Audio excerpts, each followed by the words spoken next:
안녕하세요. 토요미스테리 디바제시카입니다. 1992년 4월 25일 아직 어둠이 가시지 않은 이른 새벽 일본 도쿄 시부야에 살던 한 중년의 여성이 평소처럼 산책을 나가다가 믿지 못할 광경을 발견합니다. 속옷조차 입지 않은 나체의 남자. 게다가 몸 곳곳에는 구타를 당한 듯 멍자국과 함께 상처가 여기저기 나 있었죠. 놀란 여성이 일단 다가가 봤는데 다행히 숨을 쉬고 있었습니다.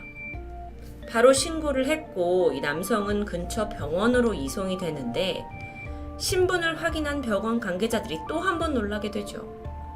나체의 남성은 일본의 전설적인 가수 오자키 유타카였던 겁니다. 여러분 혹시 한국의 포지션이라는 가수가 불렀던 I Love You라는 노래 아시나요? 이게 2000년도에 다수의 음악방송에서 막 1위를 하면서 선풍적인 인기를 끌었던 곡입니다. 그런데 이 노래의 원곡자가 바로 오자키 유타카죠. 그래서 한국에서도 아름아름 이름이 알려져 있습니다. 그는 1983년에 데뷔를 했는데 그 당시만 해도 좀 낯설었던 락앤롤이라는 장르를 일본에 전파하게 됐고 이걸 또 상업적으로도 크게 성공시킨 뮤지션이라고 볼 수 있어요. 보시다시피 외모가 굉장히 수려하고 또 스타일도 좋았기 때문에 당시에 그의 인기는 정말 그야말로 대단했죠.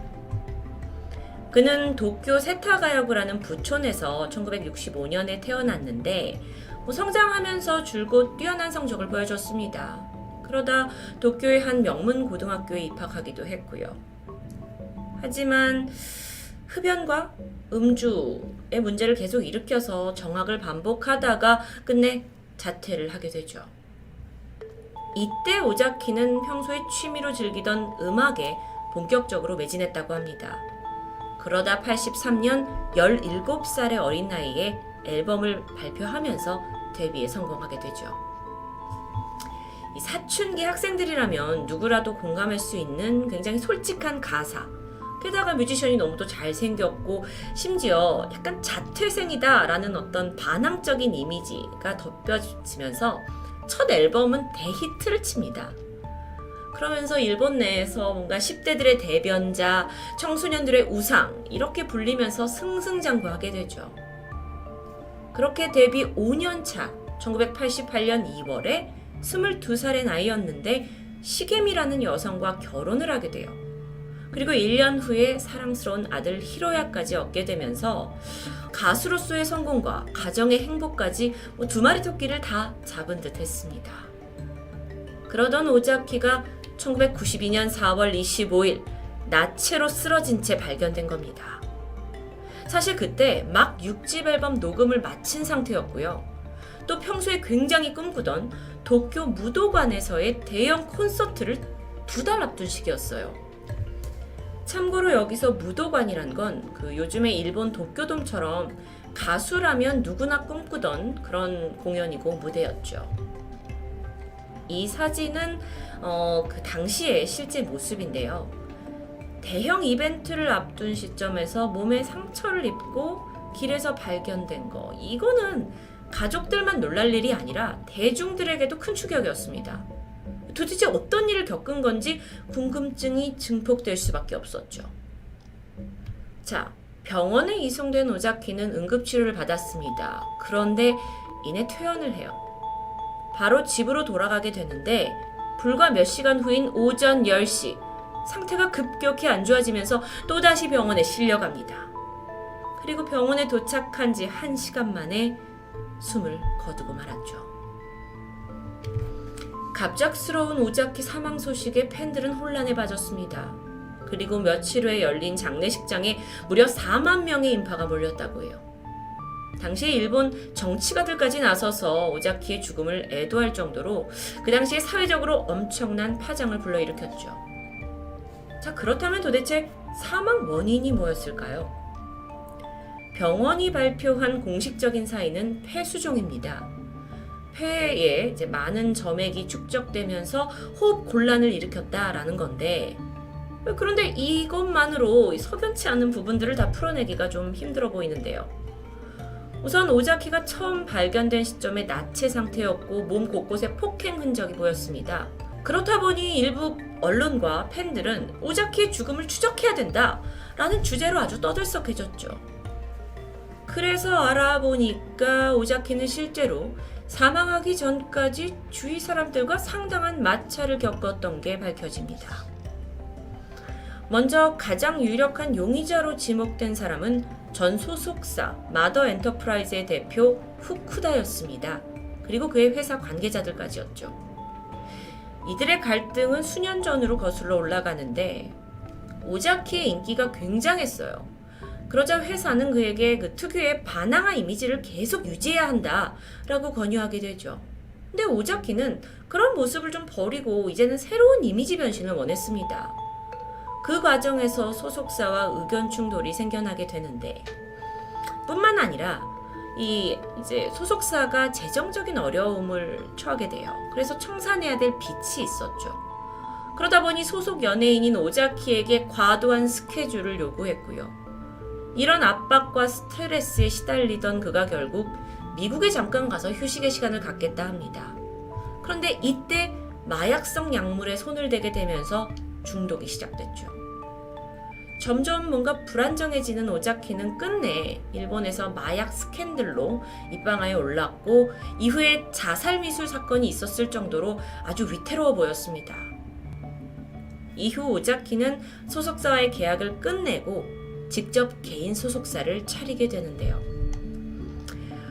어쨌든 전 소속사와의 워낙 관계가 좋지 않았기 때문에 그리고 이게 또 대중에게 잘 알려져 있었기 때문에 팬들 사이에선 회사 대표 후쿠다가 혹시 그를 청부살인한 게 아니냐라는 음모론이 제기됐습니다.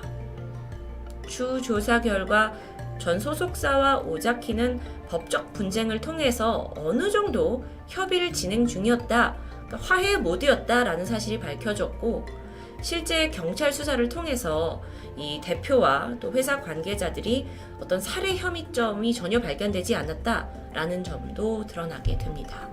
용의선상에서 빠지게 되죠. 그 다음으로 오자키의 죽음과 큰 관련이 있을 것으로 지목된 사람은 의외의 사람이었습니다. 바로 오자키의 부인 시게미.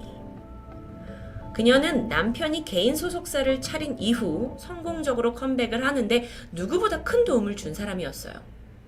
게다가 비슷한 시기에 아들까지 얻었고 음악 활동과 개인사가 안정기에 접어드는 듯 했죠.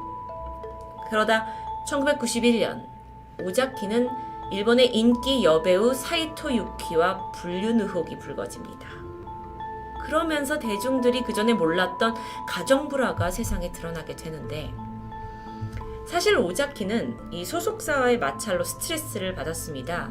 그리고 또 자신이 새롭게 운영하는 이 소속사를 통해서 더 많은 압박을 받게 됐죠. 그 과정에서 생긴 모든 문제를 막 아내인 시게미에게 다 표출해왔던 겁니다.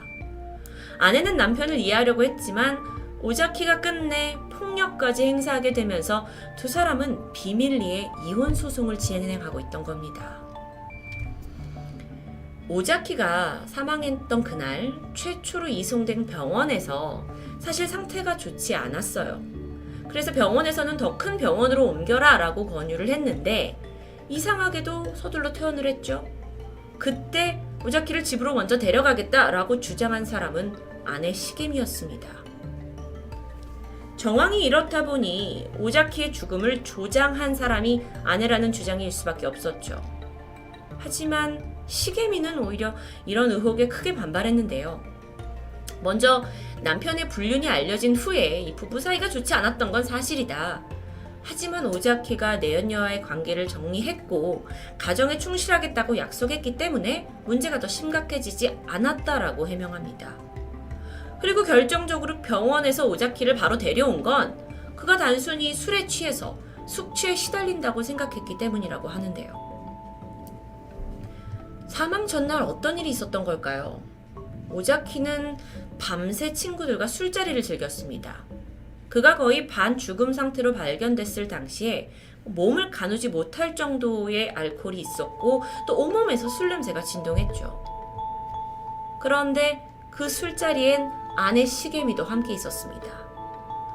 두 사람은 이혼 소송 중이긴 했지만 관계를 회복하려는 의지를 가지고 만났기 때문에 함께 술자리를 했다고 해요.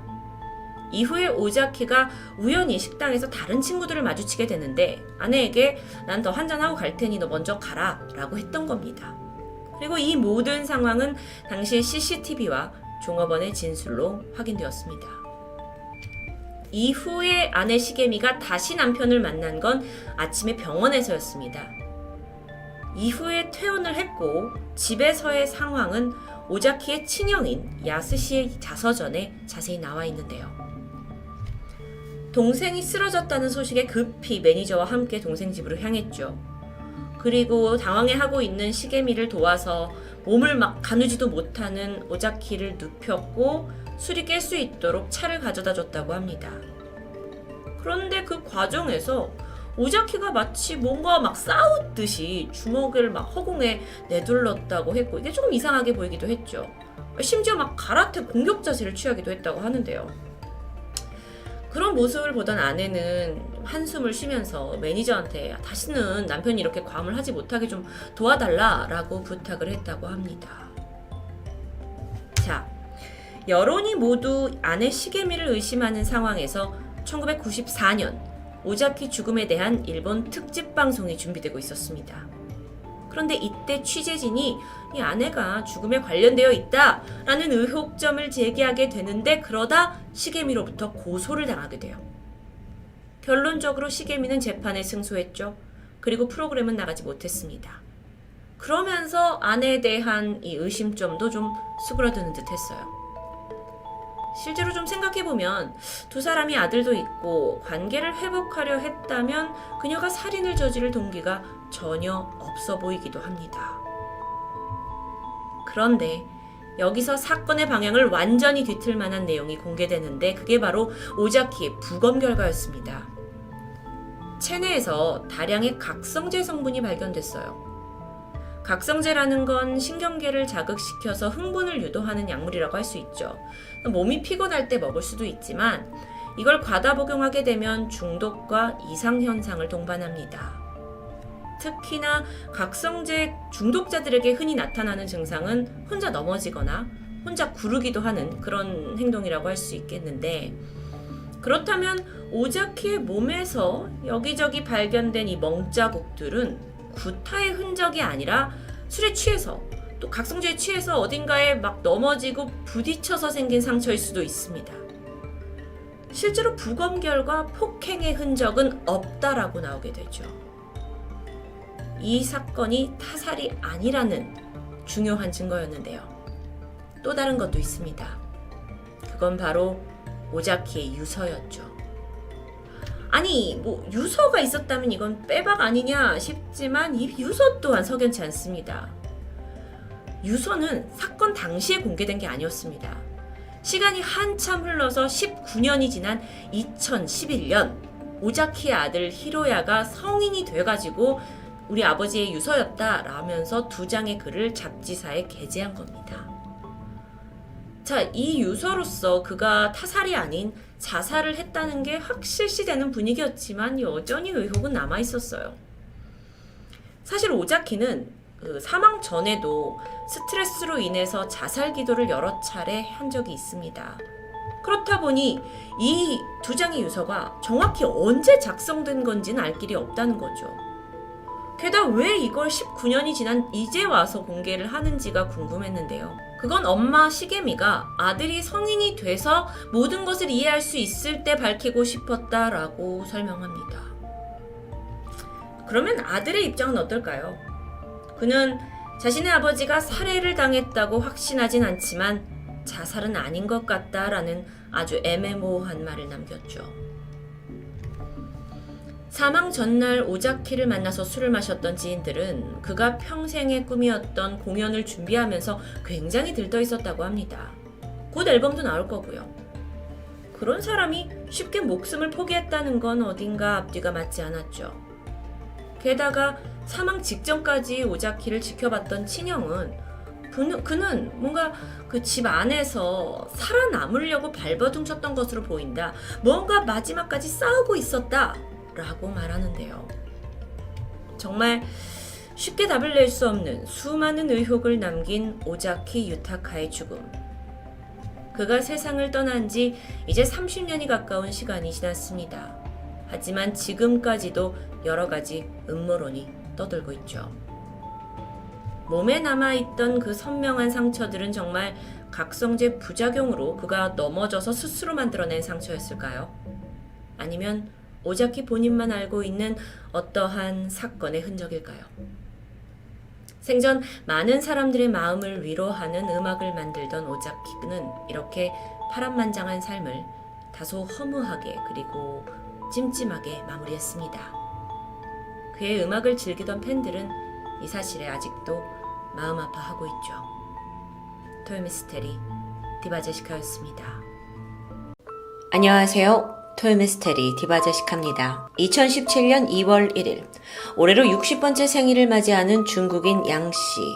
이날은 그가 어느 때보다도 손꼽아 기다리던 날이었습니다.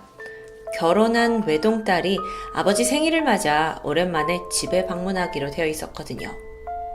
분주히 식사를 준비했고 어느덧 약속한 3시가 되었습니다. 부모는 딸이 오기만을 손꼽아 기다렸죠. 하지만 준비한 음식이 싸늘히 식어가도록 딸은 기미가 없습니다. 이때 아버지 양씨는 이상함을 감지했고 즉각 누군가에게 전화를 걸었죠. 한편 같은 시각 중국 상하이 훈커우구에 위치한 경찰서로 20대 후반으로 보이는 젊은 남성이 들어옵니다. 잔뜩 긴장한 표정으로 계속 핸드폰을 쳐다보면서 머뭇거렸죠. 그러다 이내 무겁게 말문을 여는데 그때부터 밝혀진 지난 105일간의 행적은 중국 전체를 충격의 도가니로 빠뜨렸습니다. 지난 2015년 12월 마지막 날 한 쌍의 커플이 결혼식을 올렸습니다. 고운 외모에 인품까지 선한 25살의 여성 양리핑. 남편은 잘생긴 외모로 한때 모델로도 활동했었던 25살의 남성 주 샤오동입니다. 이 동갑내기 커플은요, 2년간의 연애 끝에 100년 가약을 맺었고 이제 행복한 미래만을 꿈꾸고 있었어요. 하지만 결혼 생활은 시작부터 조금씩 삐걱거렸죠. 아내 양리핑은 상하이에서 초등학교 교사로 근무하면서 매달 꾸준한 수입이 있었습니다. 그에 반해 남편 주샤오동은 마땅한 직업이 없어서 가끔 일용직에 종사하고 있었죠. 그러다 보니 부부간의 수입의 차이가 날 수 있을 텐데요. 진짜 문제는 따로 있어요. 남편 주샤오동이 사치가 너무 심한 거예요. 매달 쇼핑에 쓰는 카드값만 하나로 적게는 몇백, 많게는 몇천까지 나올 정도였고요. 이걸 누가 감당하냐? 고스란히 아내가 내야죠. 사실 이런 남편의 금전적인 문제는 연애 때부터 계속됐습니다. 아니 어느 날 주샤오동이 양리핑한테 자기가 사실 이렇게 돈을 대출을 못 갚고 카드빚이 있고 이런 재정적인 어려움을 토로했어요. 하지만 이 주샤오동을 너무도 사랑했던 양리핑은 자기의 적금을 깨더니 너 힘들지 않겠냐, 내가 좀 도와주겠다 하면서 빚을 대신 갚아주게 됩니다. 하지만 이 돈이 사실 어디로 쓰였는지 양리핑이 알지 못하던 부분이 있었죠. 주샤오동이 단순히 쇼핑만 즐긴 사람이 아니에요. 도박, 유흥도 모자라서 다른 여성들과 줄줄이 바람까지 피웁니다. 그러니까 이때 생긴 데이트 비용이 전부 빚으로 남았던 거고요. 사실 이런 문제는 두 사람의 결혼 얘기가 오갈 때까지도 계속 발생했어요. 그래서 양리핑의 아버지는 이 예비사위 주샤동을 삼탁지 않게 생각했었죠. 심지어 알고 보니까 이 남자 과거도 심상치가 않습니다. 중학교 때 강도 사건에 가담한 혐의로 체포된 이력이 있는 거예요. 뭐야 이거, 너무 영 질이 안 좋은 사람 같은데. 근데 또 아버지가 봤을 땐 딸이 너무 이 남자를 사랑하는 거예요. 결국 부모는 그를 가족으로 받아들이기로 했죠. 한편 딸 양리핑은 상당히 조용한 성격입니다. 그래서 남편과 겪고 있는 문제들을 주변 사람들과 크게 공유하지 않았어요. 그래서 부모조차 심각성을 잘 알진 못했죠. 그렇다면 여기서 궁금한 게 있어요. 아니 그렇게 유흥과 여자를 좋아하던 주샤오동이 왜 결혼을 결심한 걸까요? 이유는 간단합니다. 이 양리핑이란 여자가 자신만을 바라봐주고 있어요. 뿐만 아니라 재력도 나쁘지 않고요. 거기에 더해 외모도 출중하니까 에라 모르겠다. 빌 붙어보자 한 거죠. 사랑 하나만을 바라본 여성과 돈만을 바라본 남성. 그러니까 이 둘의 결혼은 그 시작부터가 잘못된 거예요. 결혼을 한 후에도 주샤오동은 계속해서 불륜을 이어갑니다. 하지만 꼬리가 길면 잡히는 법이죠. 결혼한 지 불과 1년이 지나지 않은 2016년 아내는 남편에게 다른 여자가 있다는 걸 눈치챘고 두 사람의 관계는 급격히 나빠졌어요. 그러다가 심지어 어라? 이 불륜 상대가 한 명이 아니라 여럿이네? 남편은 이걸 아내에게 걸릴 때마다 다시는 바람을 피지 않겠다 라면서 각서를 막 쓰기도 했습니다. 근데 소용없죠. 계속 저지르는 거예요. 황당한 건 시간이 지날수록 오히려 이 바람을 피우고 있는 건 지인데 아내 양리핑을 향한 남편의 집착과 의심까지 커진다는 점입니다. 그 지는 나가서 여자들이랑 데이트하면서 아내가 막 친구 만나거나 외출을 하고 좀 늦게 들어오면 왜 이렇게 늦게까지 돌아다니냐 이러면서 극도로 부정적인 반응을 보여요. 그게 정도가 점점 세지더니 급기야 아내가 SNS마저 하지 못하게 만듭니다. 굉장히 이기적이고 또 아내를 통제하려는 성향을 보이고 있죠. 근데 이 와중에도 양리핑은 아무리 지금은 내 남편이 이럴지언정 좋은 사람으로 바뀔 수 있다고 믿었어요. 왜냐면 연애할 때 자기한테 보여준 그 다정하고 친절한 모습이 머릿속에 딱 박혀 있으니까 시간은 걸리겠지만 언제든 다시 그 모습으로 돌아올 거라고 믿었던 거죠. 근데 이런 간절한 바람이 통했던 걸까요? 어느 날 주샤오동이 다정하게 말합니다. 여보, 내가 지금 일하고 있는 백화점에서 내가 승진을 했어. 그래서 홍콩으로 발령이 났네. 우리 같이 홍콩에 가자. 최근에 이 남편이 백화점에서 판매사원으로 일을 하고 있었대요. 근데 우수 직원으로 뽑힌 거죠. 아내는 너무도 기뻤습니다. 그리고 나는 당신을 100% 지지합니다. 라는 마음으로 자기가 일하고 있던 학교도 그만두고 홍콩으로 떠날 준비에 나서게 돼요. 자, 부부가 이제 홍콩으로 가기 전에 사실 잠시 항저우라는 곳에 들려서 짧은 휴가를 보내기로 했어요. 그러니까 많은 계획들이 있는 거죠. 근데 이 휴가에서도 마저 다툼은 계속됩니다. 남편이 미리 티켓을 끊어놓지 않아가지고 여행 일정이 이전부터 다 꼬여있던 거죠. 그럼 뒷 일정까지 다 꼬이잖아요. 그러니까 아내는 원하던 호텔, 내가 꼭 가고 싶은 호텔이 있다면서 거길 예약을 해놨는데 남편은 티켓을 제 시간에 안 끊어놓고 막 이러니까 아내가 실망을 하면서 불만이 쌓이고 그 항저우에 들린 시간이 이틀 정도였는데 그 짧은 이틀 동안 여행 내내 계속해서 싸웠다고 합니다. 그렇게 감정의 골을 풀지 못한 채 10월 17일 두 사람은 홍콩에 도착합니다. 그래도 다행히 이후에는 별 문제 없이 지내는 듯 했어요. 딸한테 문자가 왔는데 홍콩 생활에 조금씩 적응하고 있어요. 꽤 만족스럽네요. 이렇게 안부를 전해왔습니다. 내심 걱정하던 가족들은 그나마 마음을 놓을 수 있었죠. 양리핑은 친구들에게도 문자를 보냈는데 남편과 요즘 좀 트러블이 줄어들었어. 이런 내용이에요. 친구들도 안심했고 그렇게 시간은 어느덧 3달이 흘렀습니다. 이맘때쯤 양리핑 아버지의 생일이 다가옵니다. 가족들은 막 오랜만에 다 같이 모이기를 손꼽아 기대했죠. 딸도 좋은 와인을 사서 이 생일에 꼭 참석하겠다고 했고요. 근데 당일 2월 1일 디데이가 되었지만 아무리 기다려도 딸이 나타나지 않는 상황입니다. 근데 분명 어제까지만 해도 사진과 연락을 활발히 주고받았거든요. 그래서 아버지는 걱정이 됐죠. 그래서 일단 사위 주샤오동에게 바로 연락했지만 어쩐 일인지 그 역시도 감감무소식입니다. 그렇게 초조해하고 있을 무렵 전화 한 통이 울렸습니다. 중국 공안이에요. 따님이 사망하셨습니다.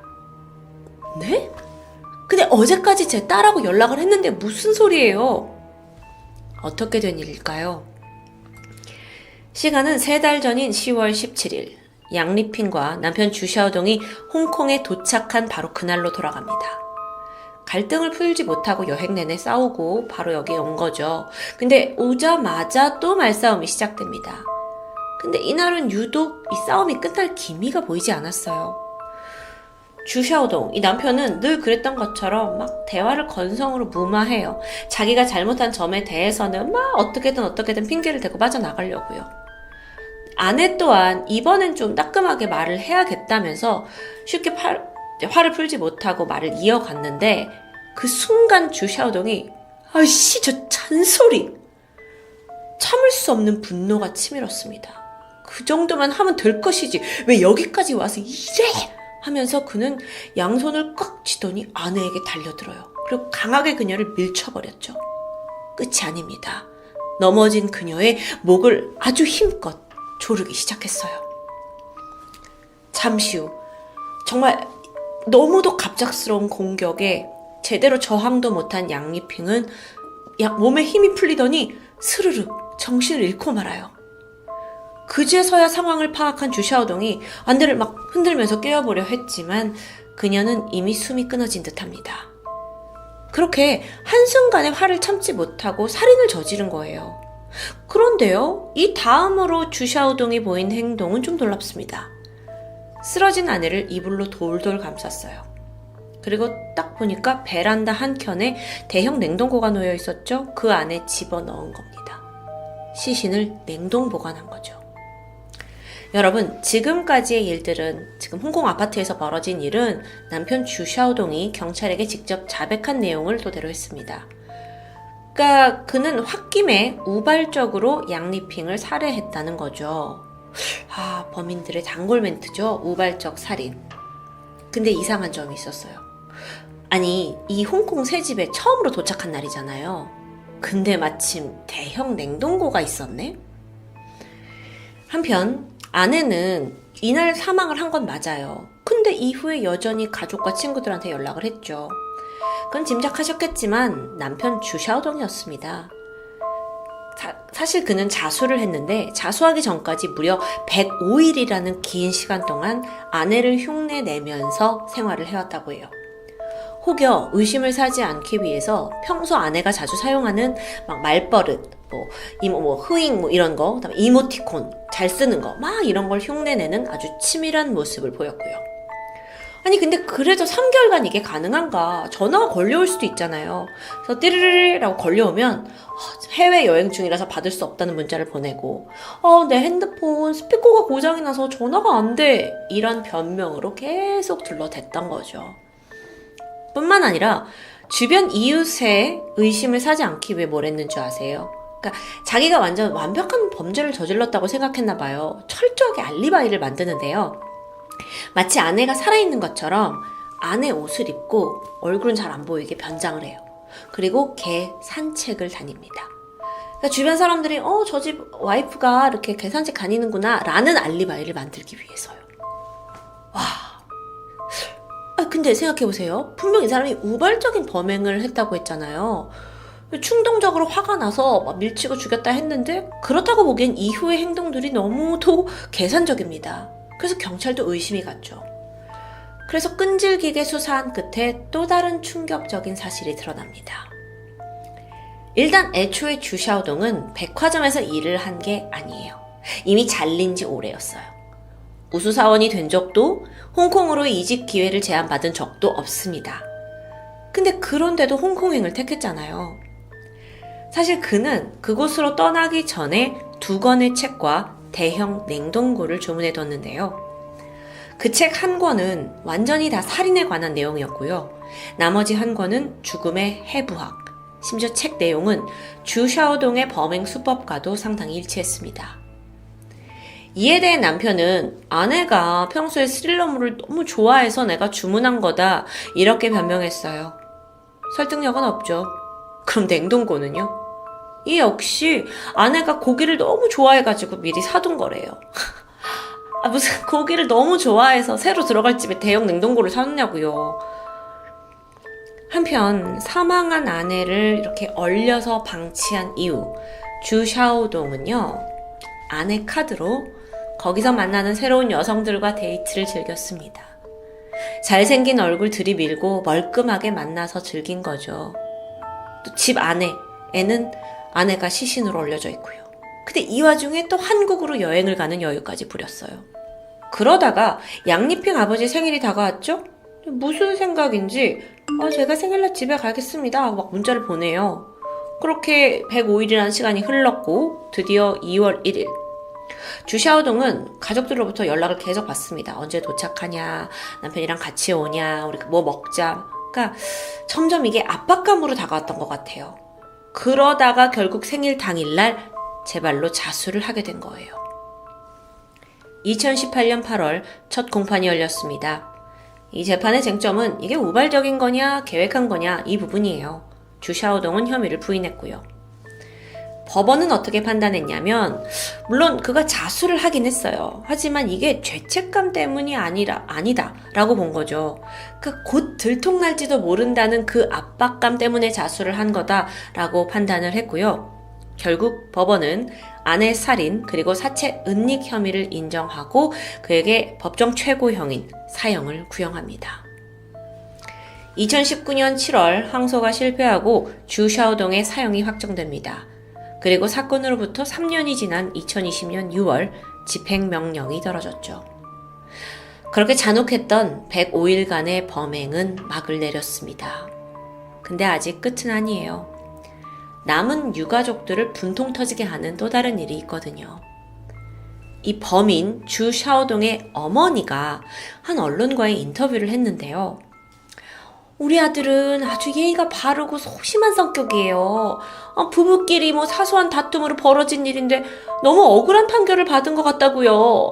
이렇게 막 아들을 두둔하고 나서는 거예요. 자기 자식만 귀합니까? 여기서 진짜 피해자는 양리핑이에요. 이걸 들은 유족의 심정은 어땠을까요? 자신의 생일날 딸이 죽었다는 소식을 들은 아버지. 안타깝게도 그는 이후 딸을 잊지 못하고 이 비극을 극복하지 못하고 매일매일 술에 의존해서 살고 있다고 전해집니다. 인생이 산산조각난 거죠. 주샤오동에게는 비록 사형이라는 엄중한 형벌이 내려졌지만 과연 이걸로 유족들의 고통이 덜어졌다고 할 수 있을까요? 너무도 믿고 사랑했던 그 남편의 손에 죽음을 맞이했고 이후 냉동고에서 3개월 이상 방치된 양리핑. 그건 분명 사랑이 아니었습니다. 지금까지 토요미스테리 디바제시카입니다. 안녕하세요. 토요미스테리 디바제시카입니다. 터키 남서부 휴양도시 페티에. 여긴 유럽 전역에서 많은 사람들이 몰리는 곳입니다. 가장 유명한 명소는 나비가 날개를 펼친 형상을 하고 있다는 나비 계곡인데요. 350m 정도 되는 높이의 두 절벽 사이에 백사장 그리고 너무도 예쁜 에메랄드빛 지중해가 펼쳐져 있죠. 블로그를 찾아보시면 한국 사람들도 종종 여행차 방문하는 곳입니다. 특히나 여긴 계곡의 절벽 위에 올라가시면 뷰포인트가 유명한데 정말 아찔한 아름다운 지중해의 풍경을 한눈에 담을 수 있는 곳입니다. 때는 지난 2018년 6월 19일 40살의 하칸 아이살은 8살 어린 32살의 아내 셈나 아이살과 이 페티에에 방문하게 되는데요. 두 사람은 행복한 휴가를 보내게 되죠. 사실 이번 여행은 부부에게 더 의미 있는 시간이었습니다. 바로 아내 셈나의 뱃속에 7개월째 아기가 자라나고 있었기 때문인데요. 남편은 점차 이제 가족에 대한 부양의 책임이 커져서 창업을 준비 중이었고 이번 휴가에서 두 사람은 가족 계획과 또 새로운 일에 대한 많은 이야기를 나눴습니다. 그리고 휴가 마지막 날 부부는 드디어 나비 계곡에 올라갑니다. 손을 잡고 절벽까지 올라가서 지중해가 잘 보이는 그 명당을 잡고 사진을 찍기로 하죠. 신남 부부는 여러 각도에서 사진을 찍었습니다. 그리고 얼마 후 나비 계곡 인근을 자동차로 지나가던 관광객 세이트 씨가 급히 차를 세우게 되는데 한 남자가 길가에 서가지고 다급하게 도움을 요청하고 있었기 때문이죠. 그가 바로 좀 전까지 아내와 함께 사진을 찍던 하칸이었습니다. 운전자한테 말하길 아내가 절벽에서 떨어졌다고 하는데요. 이 세이트 씨와 일행은 즉각 하칸이 말해준 장소로 달려갔습니다. 하지만 이 절벽의 높이가 너무도 까마득했기 때문에 밑으로 아무것도 보이지가 않아요. 그래서 일단 신고를 했고 경찰과 구조대가 올 때까지 기다리기로 하는데요. 그런데 이때 세이트 씨가 목격한 하칸의 태도는 어딘가 이상했습니다. 아니, 아내가 떨어진 상황인데 초조해하기는커녕 오히려 좀 너무도 침착하다. 아니, 심지어는 좀 행동이 굼뜨다라는 느낌이 들었기 때문입니다. 얼마 후 구조대가 도착을 했고 수색 끝에 절벽 300m 아래에서 샘나가 발견됩니다. 안타깝게도 그녀는 물론 뱃속의 아기마저도 숨을 거둔 상태였죠. 남편은 큰 충격에 빠진 듯 했습니다. 그리고 이어진 경찰 조사에서 그 당시의 상황에 대해 진술하게 되죠. 절벽 위에서 핸드폰으로 사진을 찍고 있었습니다. 아내 샘나가요. 그리고 나서 가방 안에 핸드폰을 넣어두더니 잠시 후에 다시 휴대전화가 필요하다면서 남편에게 꺼내달라고 부탁했죠. 근데 이때 아내의 가방이 이 두 사람으로부터 약 2m 정도 떨어진 어떤 덤불에 있었다고 합니다. 그래서 하칸이 그 가방을 가질러 등을 돌려서 몇 발자국 걸어갔는데 바로 그때 뒤에서 비명소리가 들렸던 겁니다.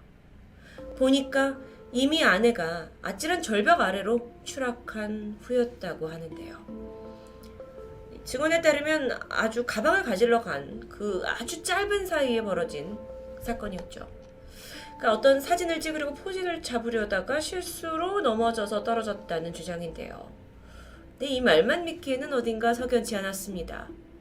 하지만 문제는 그 당시에 두 사람 외에는 다른 목격자가 전혀 없었기 때문에 이 샘나의 사망 원인을 진실을 밝혀낼 방법이 도저히 없어 보였다는 거죠. 수사 당국도 하칸을 의심했습니다. 게다가 시간이 지날수록 하칸을 둘러싼 수상한 행적들이 드러나게 되는데 우선 아내가 사망한 후 그의 행동이 일반적이지 않았습니다. 샘나의 남동생, 그러니까 즉 처남에 따르면 샘나의 시신이 병원에 옮겨진 후에 가족들이 당연히 시신을 확인해야 하잖아요. 그런데 이때 사랑하는 아내를 잃은 사람으로서 그 자리에 있어야 했지만 하칸은 차 안에 있겠다고 결정한 겁니다. 물론 충격이 너무 커서 아내의 시신을 보고 싶지 않았을 수도 있습니다. 하지만 이후에 장례식장에서 그는 단 한 번도 눈물을 보이지 않았죠. 그는 굉장히 덤덤해 보였다고 합니다. 상황이 이렇다 보니 샘나 쪽 가족들은 그를 강하게 의심했지만 그렇다 한들 결정적인 증거를 찾을 수 있진 않았는데요. 장례식이 끝났고 몇 달 후 하칸은 SNS에 사진 한 장을 올렸습니다. 놀랍게도 그 장소는 아내가 사망한 바로 그 나비 계곡이었죠. 절벽 위에서 사진을 찍고는 이런 글귀를 함께 올렸는데 한때 나의 낙원이었던 곳, 이제는 더 이상 태양이 없는 곳. 얼핏 보면 아내를 그리워하는 추모의 애도의 글로 보이기도 하지만 과연 사랑하는 사람을 잃게 된 장소를 몇 달 만에 다시 찾아와서 그런 인증샷을 남길 수 있는 사람이 몇이나 될까요? 가능은 하지만 좀 기이하죠. 그래서 좀 더 그의 행적을 추적해보기로 합니다. 장례식이 끝나고 하칸은 2달 만에 비즈니스 클래스를 타고 터키 전역을 여행하면서 고급 호텔에 머문 사실이 밝혀집니다. 이것까지는 이해할 수 있다 치지만 그가 정말 살인을 했다면 남편이 아내를 살해했을 만한 동기가 있어야 할 텐데요. 여기에 대해 가장 큰 의혹을 받는 것은 숨진 아내 앞으로 들어져 있던 보험금이었습니다. 우리 돈으로 약 6천만 원이 넘는 금액인데 이 수령인이 남편으로 되어 있었죠. 하칸은 이 부분에 대해서 우리 부부가 연애 시절부터 스카이다이빙이나 번지점프 같은 익스트림 스포츠를 자주 즐겼다. 그래서 혹시나 하는 마음에 생명보험을 가입해 놓은 것뿐이다 라고 설명했는데요. 이 이야기를 듣게 된 샘나 쪽 가족들은 크게 반발했죠. 내 딸은 생전에 고소공포증이 있어서 높은 곳을 올라가는 것 자체도 두려워하는 애인데 무슨 익스트림 스포츠를 즐겼다는 것 자체는 말이 되지 않는다 라고 주장합니다. 또 한 가지 좀 황당한 사실은 부부가 각각 생명보험에 둘 다 가입이 되어 있는 상태이긴 했지만 보험금을 지급받는 수령인의 차이가 있었다는 겁니다. 그러니까 아내 샘나가 사망을 할 경우에는 보험금을 타는 사람이 남편 하칸이에요. 하지만 하칸이 사망할 경우 수령인은 아내가 아니라 하칸의 부모님으로 되어 있었죠. 여기에 대해서 추궁을 하니까 하칸은 나는 그거 그렇게 되는지도 몰랐고 보험회사 직원이 시키는 대로 했을 뿐이다 라고 딱 잘라 설명했습니다. 그런데 이런 주장과는 다르게 아내의 장례식이 끝나고 얼마 안 돼서 그는 아내의 사망보험금을 타기 위해 직접 보험회사를 찾아갔던 흔적이 발견되죠. 다행히 현재까지 이 보험금은 지급되지 않았습니다. 의혹이 점점 커지는 상황에서 계좌를 추적해봤더니 계속 무언가가 발견됩니다. 샘나 본인 명의로 받게 된 대출이 7건이나 됐어요. 샘나의 여동생에 따르면 언니가 평소에 대출 받는 걸 굉장히 좋아하지 않는 사람이었다. 그런 언니가 대출을 한 번에 7개나 받았다라는 건 도무지 이해가 되지 않는다고 진술했는데요. 하칸이 설명합니다. 이 돈은 내가 이제 가족도 생기고 하니까 창업을 하기 위해 준비하면서 돈이 필요했고 거기에 아내가 도움을 준 거다라고 말했는데요. 여러분도 좀 느낌 오시죠? 이게 정황상 남편 하칸이 거액의 보험금을 노리고 임산부 아내를 사망하게 한 사건처럼 보입니다. 그런데 문제는 현장에 목격자가 없었기 때문에 그를 섣불리 체포하는 건 불가능했습니다. 그렇게 골머리를 앓던 중 수사당국에게 기적 같은 일이 발생했는데요. 그건 바로 사건 당일 같은 시간에 나비계곡을 방문했던 또 다른 관광객이 이 풍경을 찍어놨던 비디오 영상에서 하칸과 샘나의 모습이 발견된 겁니다. 해당 영상 같이 확인하시죠. 자, 바다가 있고 절벽인데요. 여기 있는 지금 두 사람이 좀 카메라가 많이 흔들립니다. 여기 있는 지금 두 사람이 손을 잡고 저 힘든 곳을 내려가는 것 같아요. 두 사람을 찍으려고 했던 게 아니기 때문에 좀 많이 흔들리고 있지만 분명 적이 있습니다. 어딘가 좀 외진 곳으로 가는 것 같기도 하고요.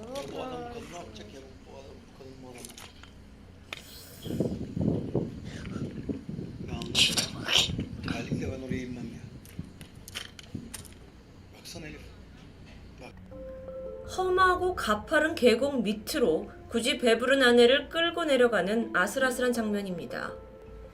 이 영상을 찍은 관광객조차도 이게 얼핏 봐도 좀 이상한 장면이었다고 말했죠. 마치 남편이 아내를 더 으슥하고 외진 곳으로 안내하는 것처럼 보인다고 말합니다. 물론 만에 하나 아내가 좀 더 좋은 배경에 내가 사진을 찍고 싶다라고 말해서 절벽 밑에 쪽으로 가고 싶어 했을 수도 있죠.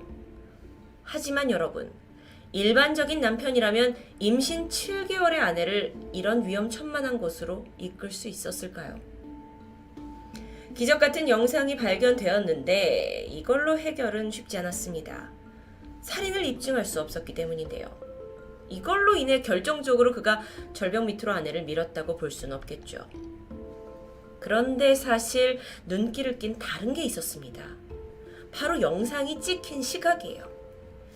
하칸이 제 아내가 떨어졌습니다 하고 길가에 나와서 도움을 요청한 시각은 이 영상이 찍히고 나서 무려 3시간이 지난 시점이었죠. 자, 그렇다면 두 사람은 이 아무것도 없는 절벽에서 3시간 정도 보냈다는 건데 좀 이해하기 힘들죠. 검찰은 이 부분에 대해서 하칸이 어쩌면 그 절벽에서 주변에 사람이 완전히 사라질 때까지 기다렸다가 의도적으로 아내를 밀었을 것이라고 추정합니다. 사건 발생 2년 만인 2020년 11월, 검찰은 하칸에 대한 영장을 발부했고요. 그는 마침내 체포됩니다. 2021년 2월에 첫 재판이 열렸는데 하칸은 아내 사망은 부주의에 의한 사고에 불과하지 나와는 상관없다 라면서 혐의를 강력히 부인했습니다. 사실상 정황 외에는 그닥 별다른 증거가 없는 상황이었기 때문에 재판이 하칸에게 굉장히 유리하게 흘러가는 듯 했죠. 그런데 샘나의 유가족도 쉽게 포기하진 않았습니다. 그리고 핸드폰에 남아있던 딸의 마지막 모습들을 하나하나 지켜보다가 마침내 그 하칸의 주장을 완전히 뒤집을 수 있는 사진 한 장을 발견하게 되죠. 바로 이 사진입니다. 사고 발생 직전 샘나가 찍은 사진으로 이게 얼핏 봐서는 엄청난 증거가 될 수 있나 생각이 들지만 이 사진의 핵심은 하단에 보이는 주황색 가방입니다. 하칸이 진술했던 내용 기억하시나요? 자신은 2m 떨어진 곳에 놓여있는 아내의 가방을 가지러 갔고 그 순간 뒤에 있던 아내가 추락했다고 했죠. 하지만 이 말과는 달리 샘나의 주황색 가방은 손이 뻗으면 닿는 바위 아래에 놓여 있었던 겁니다. 2021년 6월입니다. 지금으로부터 불과 몇 달 전이죠. 하칸은 재판 중에 이 사건 발생 전에도 총 11번의 정신과 진료를 받았던 기록이 새롭게 밝혀졌습니다. 그러면서 사실 그걸 통해서 그의 심리가 얼마나 불안정했는지를 변호인들이 밝히려 했겠죠. 그러면서 하칸이 직접적인 어떤 살인을 했다는 증거는 여전히 없지 않느냐, 무죄와 석방을 주장했습니다. 그렇게 이 재판은 여전히 진행 중입니다. 결과가 어떻게 될지 정말 너무도 궁금한데요. 남편과 뱃속의 아이의 행복한 가정을 꿈꾸면서 떠났던 여행에서 절벽 밑으로 추락해버린 샘나. 물론 그것 자체도 한 가족에게 비극이지만 만약 그녀를 밀어버린 사람이 남편이라면 정말 믿고 싶지 않은 참극이겠죠. 어떤 것이 진실인지는 아직 아무도 모릅니다. 추후 재판 결과가 나오면 댓글로라도 업데이트 드리도록 하겠습니다. 과연 진실은 무엇일까요? 토요미스테리 디바제시카입니다.